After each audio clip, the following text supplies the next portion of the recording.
आइए समझते हैं दूसरा लेक्चर। देखो पहले लेक्चर में हमने ऑलरेडी वृत्त के क्षेत्रफल या वृत्त से संबंधित सभी सूत्र मैं आपको बता चुका हूं। देखिए इसको समझना है, वृत्त के परिधि से संबंधित कुछ हमें प्रश्न देखने हैं। देखिए जैसे लोहे के पतले तार से समान व्यास वाले 8 छल्ले बनाए जाते हैं। यदि एक छल्ले का व्यास 22.75 सेंटीमीटर हो तो छल्लों को बनाने में कुल कितने मीटर का तार लगेगा। अर्थात ये प्रश्न क्या कह रहा है कि एक वृत्त है, वृत्त में एक वृत्त का व्यास दे रखा है, एक वृत्त का व्यास दे रखा है, वृत्त का व्यास दे रखा है 22.75 सेंटीमीटर। अर्थात एक क्या है, इस तरह के 8 समान छल्ले बनाए जाने हैं तो परिधि भी एक प्रकार की लंबाई होती है। मान लीजिए कोई वृत्त है, इस वृत्त को मैं पूरा खोल दूं तो ये एक प्रकार की क्या हो जाएगी, एक रेखा या लाइन हो जाएगी।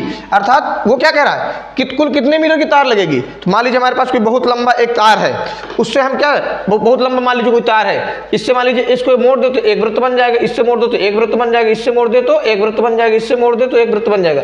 अर्थात कह रहा है कि कोई लंबी तार है, उसे 8 वृत्त क्या बनाए जाने, 8 वृत्त बनाए जाने हैं। अब वृत्त अर्थात परिधि पूछ रहा है। अब परिधि भी एक प्रकार की लंबाई होती है। वृत्त का क्षेत्रफल होता है पाई आर स्क्वायर और वृत्त की परिधि का सूत्र होता है 2 पाई आर। आइए समझते हैं।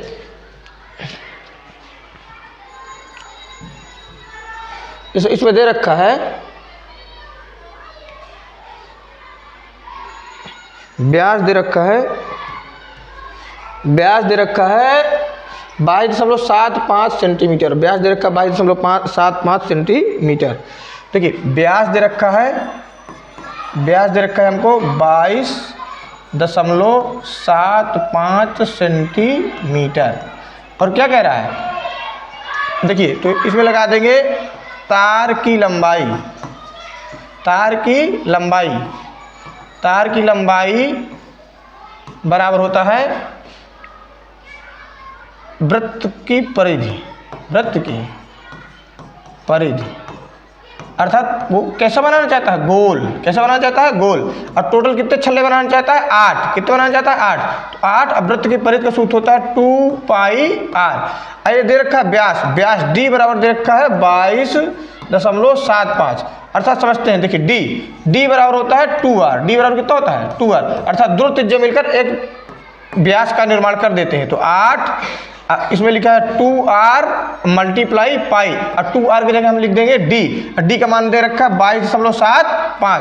तो 8 गुणे 2r की जगह रख देंगे 22.75 और पाई का मान होता है 22/7। अर्थात इसका डिवाइड कर देंगे। देखिए तो इससे कैसे करेंगे, 7 त्रिक 21, एक बचेगा 7 दूनी 14, 3 बचेगा 7 पर 35 और 2 अंक के बाद दशमलव, तो 2 अंक के बाद दशमलव। तो क्या हो जाएगा, रुको अब इसका गुणा करा देंगे। 22 को जब डिवाइड कर दिए तो हो जाएगा 3.25 गुणे 22। देखिए तो इसमें गुणा करा दीजिए, 8 दूनी 16, हाथ है 1, 8 दूनी 16, 1 17, 1 76 मल्टीप्लाई 3 दशमलव करा देंगे। देखिए 5 छक्का 30 की 0 हाथ है 3, 5 7 35, 35 3 38 के 8 हाथ है 3, 5 का नंबर 5 3 8, फिर 1 अंक बाद गुणा 2 छंग 12 2 हाथ है 1, 2 7 14 15 5 हाथ है 1, 2 क्रम 2 1 3। अब 3 को गुणा करा देंगे तो क्या हो जाएगा, 3 छंग 18 हाथ है 1, 30 7 21, 1 22 के 2 हाथ है 2, 3 3 2 5। इसको जोड़ दो 0, 8 2 के 0 हाथ है 1, 8 8 16, 16 5 21, 21 1 22 के 2 हाथ है 2, 3 2 5 2 7 5 और 2 अंक के बाद दशमलव, तो 2 अंक के बाद दशमलव। ये इसका क्या निकल आएगा, सेंटीमीटर। मतलब 572 सेंटीमीटर लंबाई का क्या रहा होगा, छल्ले रहे होंगे। आइए समझते हैं अब दूसरा प्रश्न। हो गया, जब इसका पूरा गुणा करेंगे तो इसका आंसर आ जाएगा 572 सेंटीमीटर। अर्थात जब हम किसी 8 वृत्त को पूरी तरीके से खोल देंगे, 8 वृत्त की परिधि को, तो 572 सेंटीमीटर लंबा तार प्राप्त हो जाएगा। अब समझते हैं दूसरा प्रश्न। आइए समझते हैं प्रश्न नंबर दूसरा। हॉकी के एक डंडे अर्थात स्टिक पर पतली डोरी लपेटनी है। यदि डंडे का व्यास 4.9 सेंटीमीटर हो और 250 फेरे लपेटने हो तो कितनी लंबी डोरी की आवश्यकता होगी। देखिए क्वेश्चन को समझते हैं। क्वेश्चन क्या कह रहा है, कोई एक डंडा है, ऐसे समझते हैं, पर कोई एक स्टिक है, इस पर कितने 4.9 सेंटीमीटर के इसमें कितने फेरे लगाने हैं, 250 फेरे लगाने हैं। अर्थात इसमें 250 वृत्त बनेंगे। कितने वृत्त बनेंगे? 250।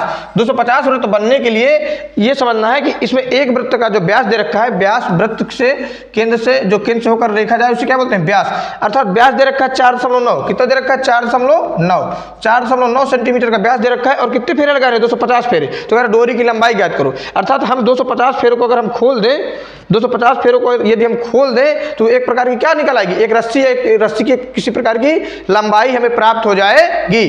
तो देखिए, तो इसको मैं समझाता हूं, इसमें क्या दे रखा है, इसको समझाने का प्रयास करते हैं इस प्रश्न के माध्यम से। देखिए, वृत्त का व्यास दे रखा है, वृत्त का व्यास दे रखा है 4.9। वृत्त का व्यास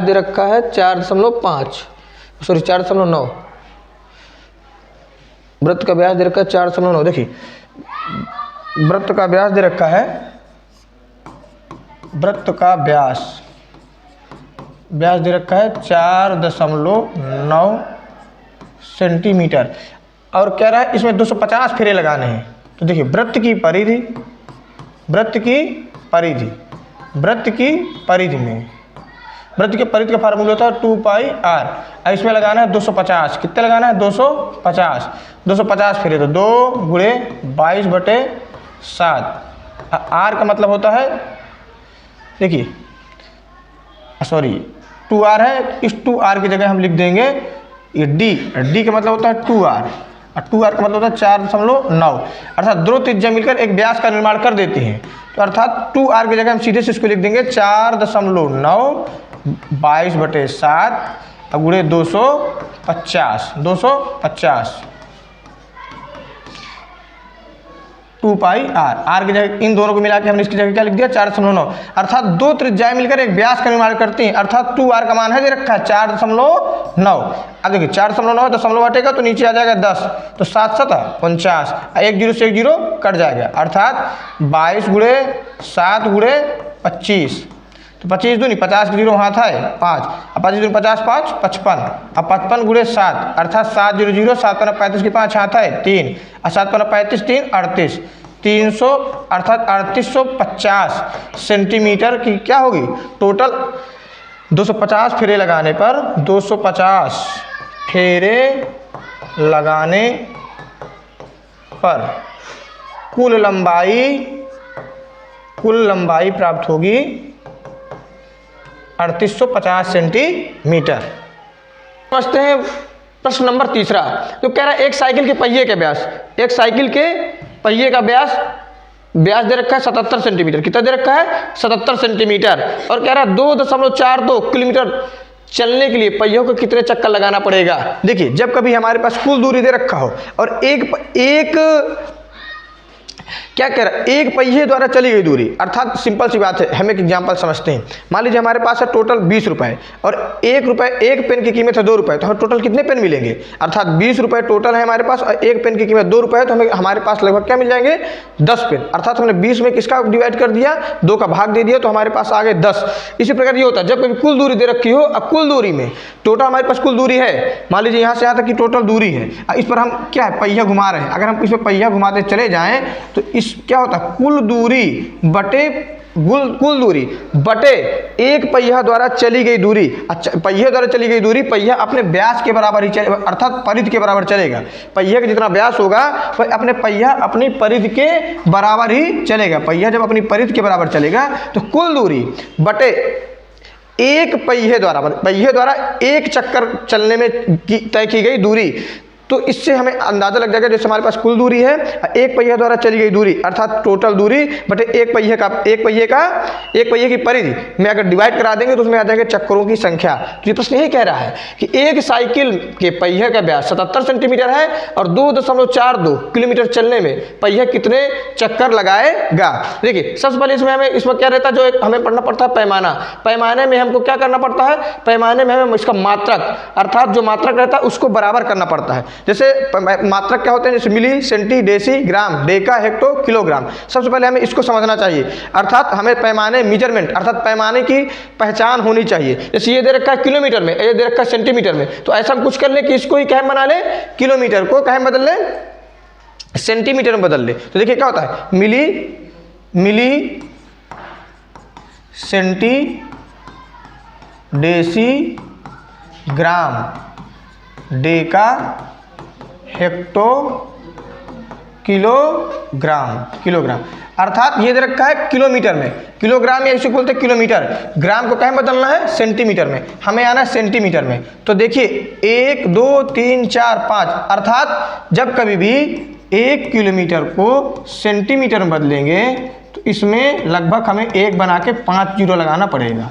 अर्थात इसमें 10-10 का क्या रहता है, रेशियो, अर्थात 10-10 का डिफरेंट रहता है, रेशियो तो नहीं रहता, डिफरेंट अंतर रहता है। तो इकाई, दहाई, सैकड़ा, हजार, 10,000, लाख, अर्थात 1 किलोमीटर में 1 लाख सेंटीमीटर होते हैं। 1 किलोमीटर में 1 लाख सेंटीमीटर होते हैं। आइए देखो मैं इसको समझाने का प्रयास करता हूँ प्रश्न को।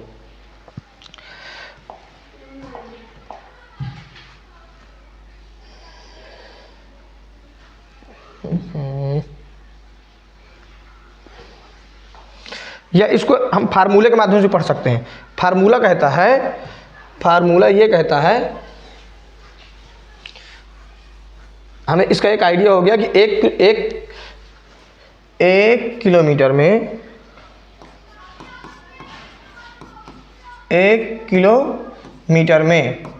1 बना के 5 शून्य, अर्थात 1 लाख सेंटीमीटर होते हैं। 1 लाख सेंटीमीटर होते हैं, 1 लाख सेंटीमीटर होते हैं। जैसे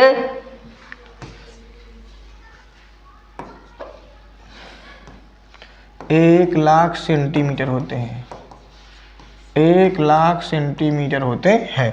या फिर देखिए चक्रों की कुल संख्या ज्ञात करने का एक फार्मूला होता है, वो तो समझ की बात होती है, नहीं आप ऐसे भी समझ सकते हैं। चक्रों की कुल संख्या, इसमें लिख देना होता है कुल दूरी डिवाइड, अर्थात अपान बटे में 1 पहिए द्वारा तय दूरी। अर्थात इसमें देखा तो कुल दूरी दे रखा था, समझते कुल दूरी दे रखा है, मैं यहीं से बता दे रहा हूं, कुल दूरी दे रखा है, कुल दूरी प्रश्न में दे रखा है 2.42 किलोमीटर। अब किलोमीटर को बदलने के लिए 2.42 में डिवाइड करा देंगे, 1 बना के 5 शून्य, जैसे मल्टीप्लाई कराएंगे तो इसका आंसर हो जाएगा 242 बना के 3 जीरो, होना तो 5 जीरो चाहिए, और 2 अंक के बाद दशमलव, 2 अंक के बाद दशमलव लग जाएगा, तो टोटल दूरी हमारे पास आ जाएगी 242,000 और 1 पहिए द्वारा चली गई दूरी, अर्थात पहिए द्वारा चली गई दूरी होता है 2πr। अब पहिए द्वारा चली गई दूरी, अब पहिए का व्यास दे रखा है 77 सेंटीमीटर, पहिए का व्यास दे रखा है 77 सेंटीमीटर, अर्थात d बराबर दे रखा है 77 सेंटीमीटर, और d ही क्या रहता है 2r, क्या रहता है 2r, d को क्या बोलते हैं 2r। तो 242,000 इस 2r की जगह लिख देना है, 2r मतलब पाई का मान होता है 22/7 और 2r का मतलब होता है 77 सेंटीमीटर। तो 7 से 7 कट जाएगा तो 11 बार में, 11 से कट जाएगा 11 दूनी 22, 2 से 11 दूनी 22, अर्थात 22 बना के 000 डिवाइड 22। अब 22 से करना 22, अर्थात 1000 चक्कर लगाने रहेंगे, 1000 चक्कर। प्रश्न जो हमारा कह रहा था, प्रश्न कह रहा था कि एक साइकिल के पहिया के व्यास 77 सेंटीमीटर है और कुल दूरी है 2.42 किलोमीटर। तो हमने किलोमीटर को पहले कहीं बदल लिया सेंटीमीटर में, 1 किलोमीटर में होते हैं 1 लाख सेंटीमीटर, और परिधि अर्थात एक पहिए के द्वारा चली गई दूरी, परिधि क्या निकाल लिया, परिधि अर्थात 2r की जगह दे रखा है 2r, अर्थात व्यास दे रखा है 77 सेंटीमीटर, तो लिख दिया 2r की जगह लिख दिया 77। अब 22 पाई का मान होता है 22/7, 7 से 77 को काट दिया 11 बार में तो मल्टीप्लाई हो जाएगा 11 × 22, और 11 से डिवाइड करा दिया हमने 242 को, तो 2,42,000 को जैसे हम काटेंगे तो 11 77, 11 दूनी 22, 11 दूनी 22, अर्थात कितना हो जाएगा 22,000, और नीचे बचेगा 22, 22 से 22 काट देंगे तो 1000 चक्कर, अर्थात 2.42 किलोमीटर की दूरी को एक पहिए द्वारा तय की गई दूरी से डिवाइड करा देंगे तो चक्करों की संख्या हमारी आ जाएगी। आइए समझते हैं प्रश्न नंबर 3।